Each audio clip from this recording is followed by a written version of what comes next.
حضرت عمر بن خطاب رضی اللہ تعالیٰ عنہ نے فرمایا، ایک دن ہم رسول اللہ صلی اللہ علیہ وآلہ وسلم کی خدمت میں حاضر تھے کہ اچانک ایک شخص ہمارے سامنے نمودار ہوا۔ اس کے کپڑے انتہائی سفید اور بال انتہائی سیاہ تھے۔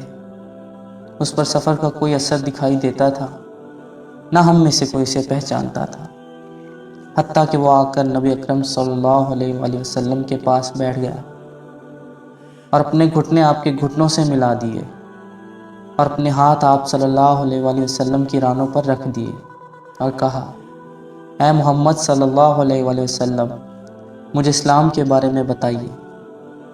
رسول اللہ صلی اللہ علیہ وآلہ وسلم نے فرمایا، اسلام یہ ہے کہ تم اس بات کی گواہی دو کہ اللہ تعالیٰ کے سوا کوئی عبادت کے لائق نہیں اور محمد صلی اللہ علیہ وآلہ وسلم اس کے رسول ہیں۔ نماز کا اہتمام کرو، زکوٰۃ ادا کرو، رمضان کے روزے رکھو، اور اگر اللہ کے گھر تک راستہ طے کرنے کی استطاعت ہو تو اس کا حج کرو۔ اس نے کہا، آپ نے سچ فرمایا۔ حضرت عمر رضی اللہ تعالیٰ عنہ نے کہا، ہمیں اس پر تعجب ہوا کہ آپ سے پوچھتا ہے اور خود ہی آپ کی تصدیق کرتا ہے۔ اس نے کہا، مجھے ایمان کے بارے میں بتائیے۔ آپ نے فرمایا، یہ کہ تم اللہ تعالیٰ، اس کے فرشتوں، اس کی کتابوں، اس کے رسولوں اور آخری دن یوم قیامت پر ایمان رکھو اور اچھی اور بری تقدیر پر بھی ایمان لاؤ۔ اس نے کہا، آپ نے درست فرمایا۔ پھر اس نے کہا، مجھے احسان کے بارے میں بتائیے۔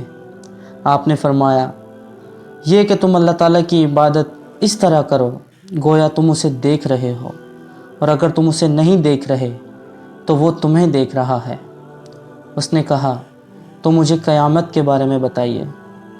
آپ نے فرمایا، جس سے اس قیامت کے بارے میں سوال کیا جا رہا ہے وہ پوچھنے والے سے زیادہ نہیں جانتا۔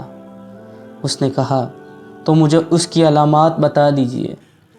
آپ نے فرمایا، علامات یہ ہیں کہ لونڈی اپنی مالکہ کو جنم دے، اور یہ کہ تم ننگے پاؤں، ننگے بدن، محتاج، بکریاں چرانے والوں کو دیکھو کہ وہ اونچی سے اونچی عمارتیں بنانے میں ایک دوسرے کے ساتھ مقابلہ کر رہے ہیں۔ حضرت عمر رضی اللہ تعالیٰ عنہ نے کہا، پھر وہ سائل چلا گیا۔ میں کچھ دیر اسی عالم میں رہا، پھر آپ صلی اللہ علیہ وآلہ وسلم نے مجھ سے کہا، اے عمر، تمہیں معلوم ہے کہ پوچھنے والا کون تھا؟ میں نے عرض کیا، اللہ اور اس کا رسول زیادہ آگاہ ہیں۔ آپ صلی اللہ علیہ وآلہ وسلم نے فرمایا، وہ جبریل علیہ السلام تھے، تمہارے پاس آئے تھے، تمہیں تمہارا دین سکھا رہے تھے۔